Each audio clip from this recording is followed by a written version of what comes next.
Hey folks, Pastor Bruce coming at you one more time with our memory verse for the week. It's found in Psalm 46, verse 10. And it's a very familiar verse. Probably most of you know it already, at least the first line. So it shouldn't be too difficult for you to grab. In order to set us up for verse 10, I want us to walk through the psalm just briefly so that verse 10 really makes sense to us. So let's take a look, especially at verse 1, 2, and 3, and then we'll jump down to verse 6 and we'll move on from there. But let's look very closely at Psalm 46, verse 1. God is our refuge and strength, a very present help in trouble. Now, if any of you have spent any time with me in discipleship, you know that this is my go-to psalm. I love Psalm 46, especially this verse right here. It says so many important truths for us to remember, especially in times of trouble. You see, it's in times of trouble where we really lose sight of God, where God becomes small and our problems become big. And this psalm reminds us of a very important truth that God is our refuge and strength. That is, He is our help in trouble. So I want us to think about these words. First of all, it's not the doctors, it's not the government, it's not social distancing. It's God is in control. He is our refuge and strength. He is our help during this time of worldwide crisis. In this trouble, it is God, the maker of the universe, the one who declared the beginning from the end, the one who has all things in his hands. God is our refuge and strength. That is our help.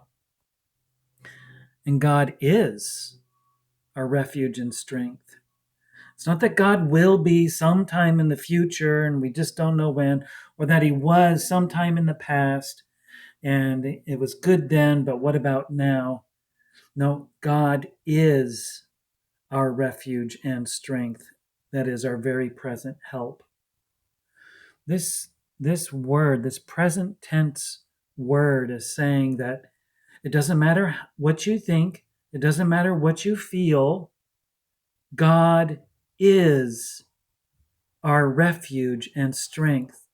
He is our help in trouble. So believe it or not, this is true. And this truth needs to fight all those lies that are in our head that say, God's not here. God doesn't care. Okay? God is our refuge and our strength. Refuge, that's the place that we go in the storms of life. When the things of life around us are in chaos, we run to what is our refuge to protect us from the storm. And in this verse, God is our refuge. And he is our strength. It's not that I have to buck up and hitch up my bootstraps and say, hey, let's go. That there's something within me, that there's power in me to make it through this trouble. No. God is my strength. Knowing that he is in control, knowing that he is sovereign over this circumstance is strength to me, so that he is my help in this trouble. Now, there's an implication to that, and we see that implication based on this word therefore.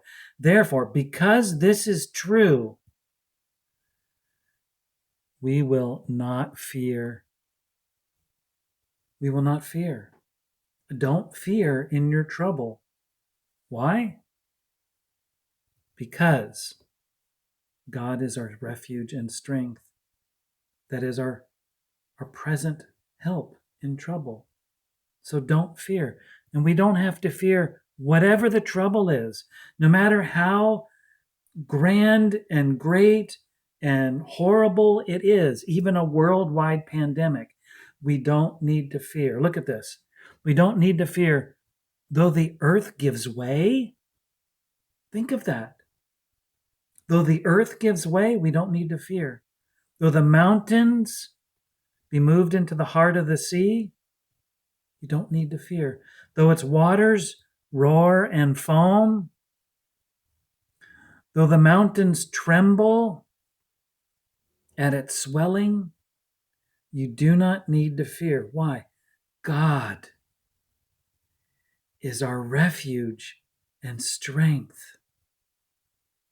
In the midst of this trouble, in the midst of this chaos, that is chaos in the earth or with the earth, cataclysmic chaos, in the midst of that, we do not fear because God is our refuge and strength.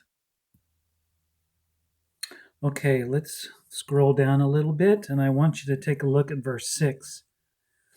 The nations rage and the kingdoms totter.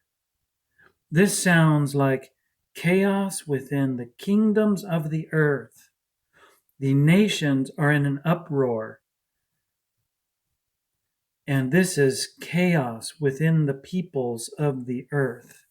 We had chaos in the earth, and now we have chaos with the peoples or the nations. And look how these are connected. The nations rage. This is the same Hebrew word that we see up here regarding the waters roar and foam. And the kingdoms totter. This is the same word used up here in verse 2, though the mountains be moved into the heart of the sea. We have this connection with the chaos of the earth and the chaos of the peoples, of the nations. Now that leads us to our memory verse here in verse 10. Look at this. I will be exalted. This is God speaking. God speaking. I will be exalted among the nations. Remember the nations and the chaos that was there? They were trying to exert their power to show that they were in control, and yet God is truly in control. I will be exalted in the earth. It doesn't matter what the nations are doing. It doesn't matter what the earth is doing. God will be exalted above both of them. He is our refuge and strength. He is sovereign. He is creator over all these things. They are like a drop in the bucket to him.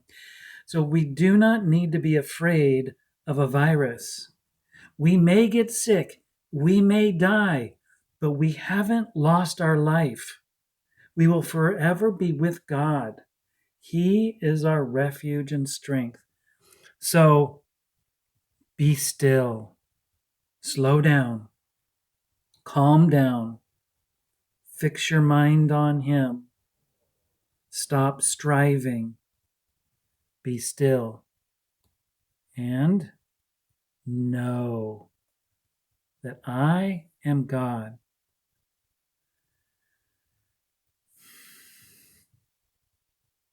When we slow down and understand that God has not lost control, that all of what's happening is part of his good and righteous and sovereign plan, we don't have to fear. when we are still and know that I am God, that he will be exalted among the nations, he will be exalted in the earth, we can rejoice and we don't need to fear, for God is our refuge and strength. So when we memorize these 3 lines, this line we're very familiar with, be still and know that I am God. And then remembering each of the next 2 lines, how we remember that is that God will be exalted in 2 things. The nations, remember the chaos of the nations and the chaos of the earth, God will be exalted over both of those. I will be exalted among the nations. I will be exalted in the earth. I hope this helps you in your memory of this great little verse. We'll see you next time.